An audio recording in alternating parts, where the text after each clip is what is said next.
Amiga não quer nem saber do pão. Porque deve estar com muita fome. Eu vou passar pão na casa. Aí não tá bom. Passar pão na casa agora? Não tá comendo. Tira o pão dele até ver. Preciso dar o alinho pra ele. Coloca, seu irmão quer falar um negócio do seu Pedro. Isso me diz fofoca. Você pega pra mim depois. Ô menino, segura seu filho lá por aí. Doutor. Pega ele aqui, amor. Traz ele aqui, doutor. Já pega ele aqui. Olha o cara do Ceará, desse Miguel, quando ele faz assim com a bochecha. Miga. Amiga, amiga, amiga. Tem que falar pra eles. Miguel. Olha o tio. Olha.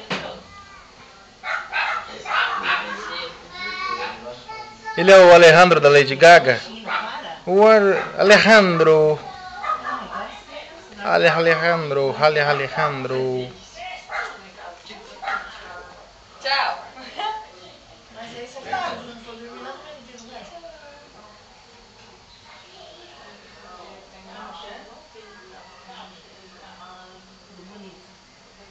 Parabéns.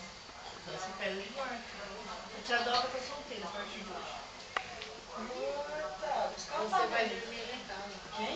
Não, ele tá dizendo assim que vocês podem dormir na casa dela. Tem uma cama de casal Mas lá. eles não querem, eles querem ficar aqui. Conversando.